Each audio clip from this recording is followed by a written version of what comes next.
先生，您能解释一下为什么要杀死阿特金议长吗？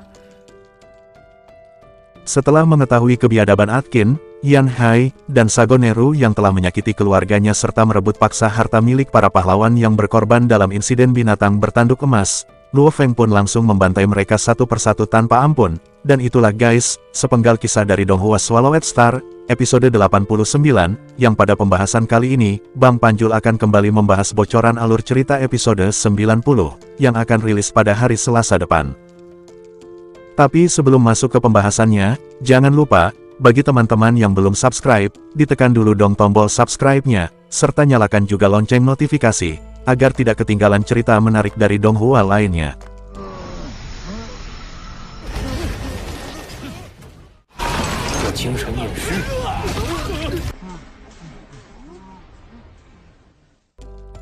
Dan inilah guys, bocoran Donghua Swallowed Star, episode 90.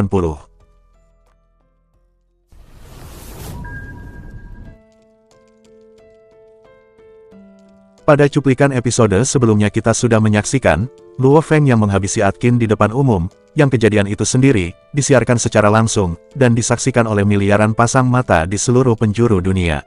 Dan jelas saja, insiden itu telah mengejutkan seluruh dunia, serta menimbulkan banyak pertanyaan di benak para wartawan dan awak media, yang saat itu berada di lokasi kejadian. Tuan Luo Feng, Anda, mengapa Anda membunuh ketua Atkin? Tolong Anda jelaskan, tanya salah satu wartawan wanita. Mendengar ucapan itu, Luo Feng pun menatap dengan dingin ke sekeliling sembari berkata, Dia adalah sampah yang memang pantas untuk mati.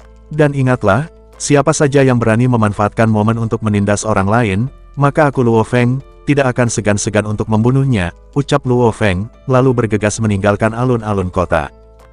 Di sisi lain, tampak kelompok wartawan yang masih tercengang dengan kejadian yang mereka saksikan, tiba-tiba salah satu reporter berkata, Ya dewa, ucap si reporter, lalu melihat ke arah kamera sembari berkata, Para pemirsa, semua kejadian yang disiarkan ini adalah nyata, setelah membunuh Tuan Atkin, Tuan Luo Feng hanya mengatakan, bahwa ketua Atkin adalah sampah yang memang pantas mati. Walaupun tindakan Tuan Luo Feng ini adalah kekerasan, namun saya akan tetap mendukungnya karena saya yakin, pasti sebelumnya Atkin telah melakukan tindakan yang sangat tercela, namun untuk detailnya masih menjadi rahasia besar, ucap sang reporter. Dan sejak Luo Feng menghilang dari layar, berbagai stasiun televisi atau situs web, semuanya mulai memperdebatkan detail kejadian, dan ada konflik apa antara Atkin dan Luo Feng. Sementara Luo Feng yang terbang tinggi di langit, ia tampak tersenyum puas, karena telah menghabisi Atkin, Yan Hai dan Sagoneru. Melihat ekspresi Luo Feng, Babata pun berkata, Luo Feng, kamu baru saja membunuh Atkin, dan kamu masih dapat tersenyum seperti ini. Apakah kamu tahu, kejadian tadi telah menghancurkan reputasimu sebagai pahlawan bumi, ucap Babata. Babata, aku tidak peduli dengan gelar pahlawan itu, dan siapa saja yang mengusik ketenangan bumi, maka aku akan langsung menghabisinya, ucap Luo Feng dengan senyuman acuh tak acuh. Melihat ekspresi itu, Babata pun bergumam, sepertinya saat ini Luo Feng pun telah mewarisi kepribadian dan kebrutalan dari Golden Hornet Behemoth, dan aku benar-benar suka dengan hal ini, gumam Babata. Di sisi lain, tepatnya di distrik Mingyue kota Yangzhuo, tampak banyak warga yang berkumpul menunggu Luo Feng, dengan tatapan yang fokus ke ketinggian langit. Walaupun saat ini para petinggi di negara lain, sedang menaruh curiga dan menyelidiki motif pembunuhan Luo Feng terhadap Atkin, namun di wilayah Tiongkok sendiri, ia tetap dianggap sebagai pahlawan. Dan itu terbukti dengan banyaknya warga yang bersorak dan menunggu kedatangannya. Luo Feng, lihatlah Luo Feng telah datang, teriak seorang pemuda yang melihat melalui teropong, sembari menunjuk ke arah siluet merah. Mendengar ucapan itu, sontak para warga yang tak terhitung jumlahnya seketika telah menyumbat lokasi distrik. Bahkan ada beberapa orang yang berdiri di atas mobil dan menyorakkan nama Luo Feng, sembari melihat ke arah siluet merah, yang perlahan mulai mendarat di distrik Mingyue, tepatnya di halaman rumahnya. Tampak saat itu, di depan pintu rumahnya, keluarga Luo Feng beserta kedua anak kembarnya pun telah menunggu kedatangannya. Melihat Luo Feng yang mendarat dan mulai melangkah ke arah mereka, spontan air mata yang tak terbendung pun mulai jatuh membasahi pipi mereka. Singkat cerita, sejak kembalinya Luo Feng dari kedalaman samudra, seketika pergerakan dari para anggota keluarga yang tamak pun langsung menghilang, serta kondisi Thunder Dojo dan aula bela diri Jixin pun telah kembali ke aktivitas semula, dan itu semua karena pengaruh Luo Feng, yang merupakan manusia terkuat ketiga di planet bumi. Dalam novel juga dijelaskan, setelah Luo Feng kembali ke rumah, hal yang pertama ia lakukan adalah memberi penghormatan kepada 5 teman baiknya yang telah mengorbankan diri saat insiden binatang bertanduk, yang tidak lain adalah Mo Henderson, Isborni, Tripati Singh, Jia Yi dan Sokolov. Lalu setelahnya, ia bergegas pergi ke markas aula bela diri Jixin, untuk mengunjungi Hong dan Dewa Petir yang masih terbaring koma. Setelah melakukan semuanya, Luo Feng pun segera mengatur pernikahan dengan Susin. Waduh tunggu guys, jadi ceritanya Luo Feng udah anu duluan ya? Yang tahu komen di bawah ya, tapi ingat kawan-kawan jangan ikutin jejak Luo Feng. Usahakan sebelum bercocok tanam siapkan dulu kondomnya, walaupun Pak Samsudin Gremokson pernah berkata, apa, bercocok tanam pakai pengaman, mana paten, tapi kawan-kawan jangan ada yang dengerin ya. Dan usahakan, sebelum melakukan, periksa dulu, jangan sampai kondomnya bocor, karena bisa menimbulkan efek samping pada pasangan Anda, berupa gejala masuk angin, yang ditandai perut kembung dan mual-mual tidak beraturan. Sekian dulu pencerahannya, dan yuk kita lanjut ke alur ceritanya. Singkat cerita, musim dingin tahun 2061 pun tiba. Tampak saat itu, Luo Feng yang sedang memberi makan pada kedua anaknya, sambil sesekali bercanda dengan mereka. Di sela suasana hangat itu, tiba-tiba Babata berkata, Luo Feng, Luo Feng. Babata ada apa? Tanya Luo Feng, yang masih membawa mangkuk di tangannya. Kapal naga hitam ini sudah bisa digunakan, meskipun masih tidak bisa melakukan perjalanan mengarungi alam semesta, tapi, setidaknya kapal ini bisa mencapai kecepatan cahaya di bawah 100.000 km per detik, dan hanya membutuhkan waktu sekitar 1 jam untuk mencapai planet Mars, dan sekarang saya sedang memperbaiki beberapa sistem pendukung yang belum berfungsi, ucap Babata. Mendengar penjelasan seperti itu, Luo Feng pun sangat bersemangat untuk menginjakan kakinya di planet Mars. Singkat waktu, hari pun terus berganti. Tampak pagi itu, Luo Feng memberitahukan pada keluarganya bahwa dia akan pergi ke suatu tempat, dan mungkin akan kembali pada malam hari. Setelah berpamitan pada keluarganya, Luo Feng pun segera melasat ke arah samudera meninggalkan distrik Mingyue. Dan tepat, saat telah berada di ketinggian 8.000 meter di atas permukaan laut, Luo Feng pun berhenti dan berkata, Babata, keluarkan kapal naga hitam, dan aktifkan mode kamuflase agar tidak terdeteksi oleh satelit bumi, ucap Luo Feng. Mendengar ucapan itu, Babata pun berkata, Luo Feng kamu tenang saja, karena kapal naga hitam adalah kapal nomor 1 di Kekaisaran Gunung Naga Hitam, dan bukanlah sesuatu yang dapat dideteksi oleh perangkat bumi, ucap Babata berkata, diikuti munculnya sebuah kapal besar berbentuk cakram hitam, dengan lambang seekor naga besar tercetak di ekor pesawat.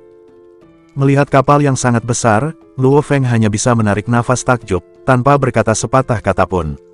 Di sela kekagumannya itu, tiba-tiba terlihat pintu kabin terbuka secara otomatis, dan Luo Feng pun segera masuk melalui jalur laser menuju ruang kontrol kapal. Sesampainya di ruang kontrol, Luo Feng pun kembali dikejutkan dengan munculnya kepala Babata di layar monitor pesawat. Luo Feng, aku si iblis imut Babata siap melayanimu, ucap Babata dengan suara yang bergema di seluruh ruang kontrol.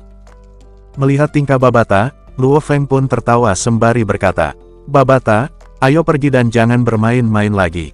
Ya baiklah, sahut Babata, yang juga tertawa di layar monitor, lalu mulai menerbangkan pesawat tersebut dengan kecepatan tinggi. Luo Feng, apakah aku perlu mengaktifkan simulator pemandangan? Simulator pemandangan yang seperti apa? Tanya Luo Feng sedikit terkejut. Karena badan kapal seluruhnya terbuat dari logam tebal, otomatis orang tidak dapat melihat keluar kapal, dan itulah mengapa, setiap kapal di alam semesta menggunakan simulator pemandangan. Hal ini mirip dengan proyektor 3 dimensi di bumi, namun dengan tampilan yang lebih detail, ucap Babata. Baiklah, segera aktifkan simulator pemandangan itu, perintah Luo Feng. Setelah ucapan itu, tiba-tiba, seluruh papan kendali, kursi dan lantai ruang kendali lenyap seketika, menjadi seperti lapisan ozon yang berkabut.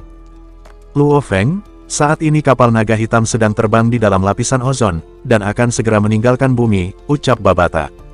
Sementara Luo Feng, ia tampak takjub dengan pemandangan di luar kapal dan tak bisa berkata-kata. Saat itu, pandangan Luo Feng tertuju pada sebuah planet biru yang muncul di hadapannya. Apakah ini bentuk bumi yang sesungguhnya? Benar-benar sangat indah, ucap Luo Feng, yang hanya bisa menahan nafas. Setelah jauh meninggalkan bumi, Tiba-tiba Luo Feng kembali terkejut saat melihat sebuah benda besar yang ditutupi oleh gas yang menyerupai balok es. Babata, benda apa itu? Tanya Luo Feng, sembari menunjuk ke arah benda tersebut. Luo Feng, itu yang kalian sebut komet, ucap Babata. Sementara Luo Feng, ia terus mengamati sekelilingnya, seolah sedang berada di ruang misterius yang tak berujung. Di kejauhan, sesekali muncul sebuah planet dan beberapa asteroid kecil. Ini sungguh terlalu indah, gumam Luo Feng. Ya memang sangat indah, tapi lama-kelamaan kamu juga akan menganggap semua ini membosankan dan tidak menarik lagi, kata Babata. Sistem simulasi yang dimiliki kapal ini benar-benar seperti nyata, membuatku seperti benar-benar berdiri di luar angkasa, ucap Luo Feng. Ya tentu saja bagus, simulasi ini adalah sesuatu yang hanya dimiliki kapal kelas B atau yang lebih tinggi, ucap Babata, karena untuk memasang sistem simulasi ini membutuhkan biaya yang tidak sedikit.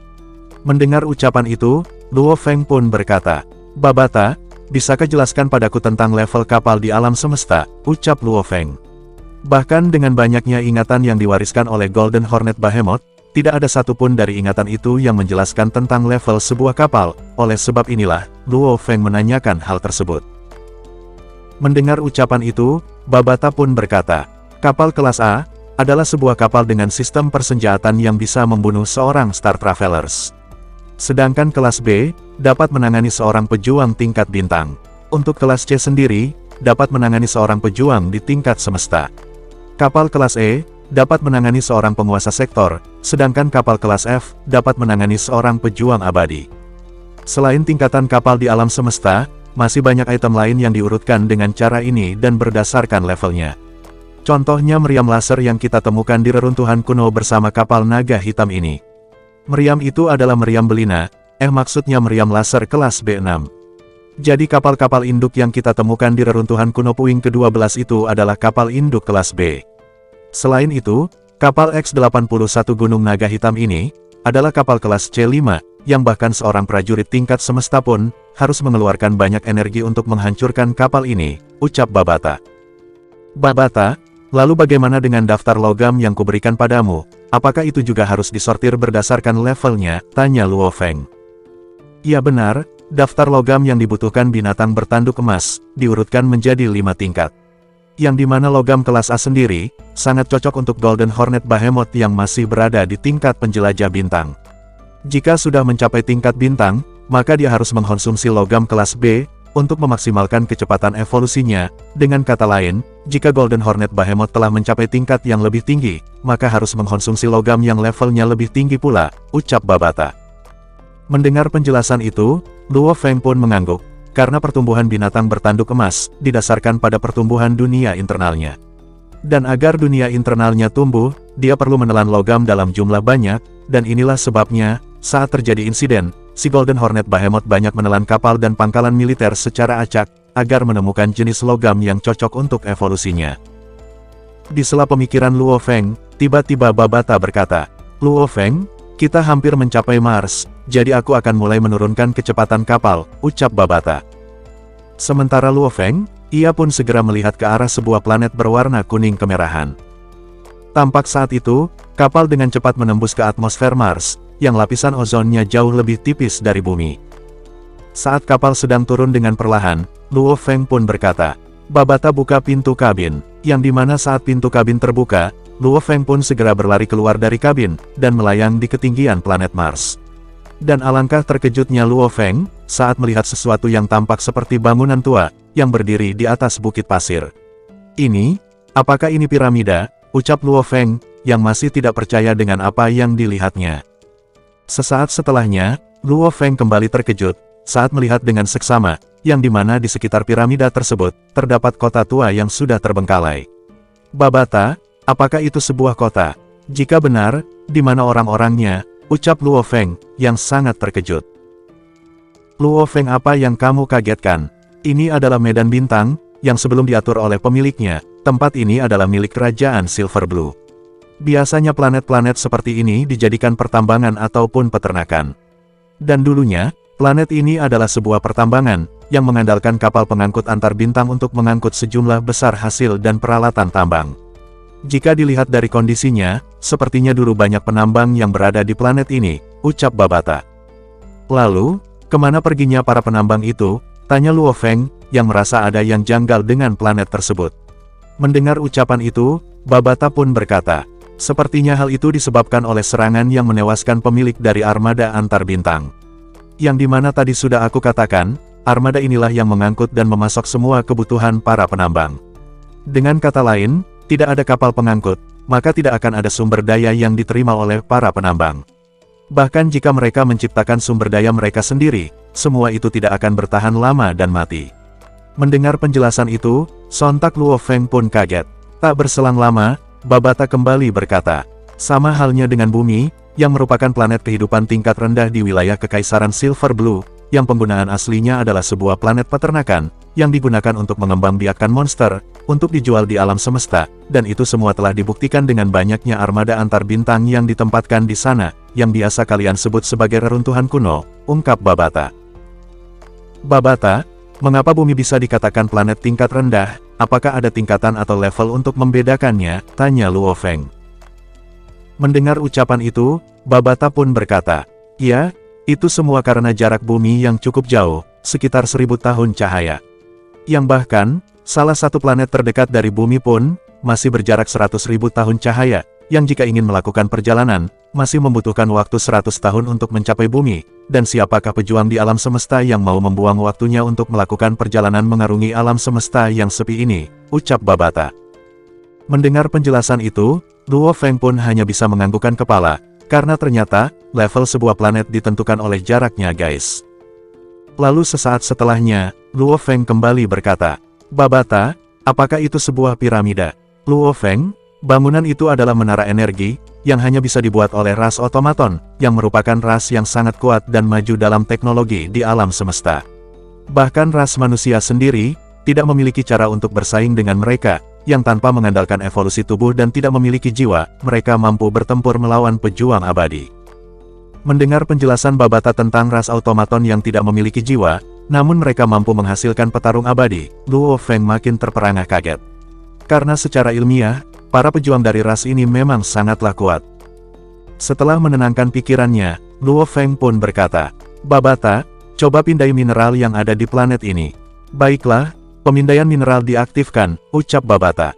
Tampak saat itu, kapal naga hitam yang melayang di tengah udara segera memulai fungsi pemindaian mineralnya. Setelah beberapa saat telah berlalu, Babata pun berkata, Luo Feng, planet ini kaya akan sumber daya mineral besi hitam, kata Babata, yang tampak bahagia. Apa besi hitam? Logam jenis apa itu? Ucap Luo Feng. Jika diterjemahkan ke dalam bahasa China, kalian menyebutnya dengan sebutan besi hitam. Yang di alam semesta sendiri, besi hitam dikenal sangat kokoh dan masuk dalam kategori logam kelas A8, dan juga merupakan salah satu logam yang paling laris di alam semesta, ucap Babata. Ya dengan kata lain nih guys, saat ini Luo Feng kembali menemukan tambang harta karun. Namun Luo Feng yang belum puas dengan hal itu, ia pun berkata, Babata, apakah tidak ada logam kelas B? Tidak ada, tapi jumlah besi hitamnya sangatlah besar. Dan seharusnya di dalam tambang ini ada cukup banyak esensi besi hitam. Mendengar ucapan itu, Luo Feng tampak mulai bersemangat untuk segera masuk ke dalam tambang tersebut. Di sela itu Babata kembali berkata, Luo Feng, sepertinya tambang ini tidaklah sesederhana yang kita lihat, karena 9 menara energi ini memiliki fungsi untuk memblokir sistem pemindaian, namun hanya menyelimuti area tertentu saja. Dan di bawah menara energi, ada sebuah kota besi, yang hampir tidak bisa ditembus oleh sistem pemindaianku. Apa kota besi? Tanya Luo Feng yang tampak terkejut. Iya benar, sahut Babata. Ya sudah ayo kita masuk, ucap Luo Feng. Baiklah, untuk masuk ke kota besi, kamu bisa turun ke bawah tanah mengikuti terowongan sepanjang 12 km yang berada di sebelah kiri, karena rute yang lain telah runtuh. Mendengar ucapan itu, Luo Feng pun segera melesat ke dalam terowongan. Karena kondisi terowongan yang cukup gelap, maka Luo Feng pun segera menggunakan energi rohnya untuk memindai jalur yang akan mereka lewati. Tak berselang lama, Luo Feng pun mendarat di sebuah tempat, dengan beberapa dinding yang ditutupi lumpur dan debu. Dan ternyata, di balik lumpur itu terdapat sebuah pintu besar, yang menghubungkan terowongan dan kota besi. Mengetahui akan hal itu, Luo Feng pun segera mengeluarkan robot black metal, yang langsung membukakan pintu tersebut, hingga menimbulkan suara gemuruh akibat logam yang bergesekan. Namun tiba-tiba, saat pintu mulai terbuka, seketika muncul 7 pancaran cahaya putih yang menyilaukan, yang dengan cepat melesat langsung ke arah tubuh robot logam, hingga membuat robot tersebut terpental ke dinding terowongan. Sial, ternyata sistem keamanan di kota besi ini masih beroperasi, umpat Luo Feng yang sangat terkejut. Karena sebelum membuka pintu besi tersebut, Luo Feng telah memindai area sekitar menggunakan kekuatan mentalnya, dan tidak menemukan satu pun bentuk kehidupan. Mendapat serangan tiba-tiba seperti ini, jelas membuat Luo Feng sedikit syok. Luo Feng, 9 menara energi yang menopang kota ini masih beroperasi normal, hingga membuat kota besi ini tetap dapat beroperasi, bahkan dengan semua manusia yang mati, pekerjaan dan keamanan di kota besi ini masih belum hilang. Jadi untuk menjaga kemungkinan terburuk, maka kita harus menghancurkan semua menara energi, dengan cara menerobos menggunakan sulur kontak awan milikmu, yang saat ini telah berada di tingkat penjelajah bintang level 9, ucap Babata. Baiklah, ucap Luo Feng, yang langsung melesat di depan robot logam, sembari menahan satu sinar laser dan terus melesat masuk. Walaupun saat itu keadaan kota sangatlah gelap, namun dengan pemindaian energi rohnya, Luo Feng pun segera menyadari, tiap bangunan di dalam kota itu memiliki kepadatan yang sangat tinggi. Luo Feng kita kaya, karena ternyata hampir seluruh kota ini terbuat dari besi hitam, ucap Babata, lalu kembali berkata. Ayo cepat ikuti instruksiku, pertama-tama putuskan aliran listrik, untuk mencegah beberapa bangunan penting di kota besi ini agar tidak rusak, dan buatlah kurva ke sisi kanan, lalu gunakan inti tembaga hibrida untuk memotong semua jalur listrik, perintah Babata. Mendengar ucapan itu, Luo Feng yang telah dibalut baju besi berwarna merah darah pun, segera memotong pipa-pipa di depannya menggunakan inti tembaga hibrida. Tampak saat itu, siluet pecahan merah darah mulai melesat melewati pipa satu demi satu, hingga menimbulkan suara gesekan logam yang sangat menusuk telinga. Luo Feng, masih ada 8 menara energi lagi, kata Babata. Babata, tunjukkan jalannya, sahut Luo Feng, yang dengan cepat terbang melewati terowongan. Dalam novel dijelaskan, sejak penghancuran kapal transportasi antar bintang dan menipisnya sumber daya, bersama dengan dampak lingkungan, membuat para penambang terpaksa bersembunyi di bawah tanah, dan hanya bisa mengandalkan sejumlah besar mesin untuk membangun konstruksi kota besi, dengan menggunakan besi hitam, karena bahan inilah yang paling melimpah. Singkat cerita beberapa menit pun berlalu, dan semua pasokan energi ke kota besi pun telah diputuskan oleh Luo Feng. Saat itu Babata berkata, Luo Feng, jika tebakanku tidak salah, semua esensi besi hitam yang digali oleh para penambang seharusnya disimpan dengan hati-hati di suatu tempat, jadi mari kita mulai penggalian, dan apapun yang kita anggap berharga, maka kita akan mengambilnya, ucap Babata. Dan itulah guys, akhir dari bocoran alur cerita Donghua Swallowed Star, episode 90. Tapi sebelum kalian beranjak meninggalkan handphone, sempatkanlah jempol kalian yang imut itu untuk menekan tombol like, serta buatlah jari jempol itu menari-nari di kolom komentar, dan akhir kata, sampai jumpa di bocoran Donghua lainnya.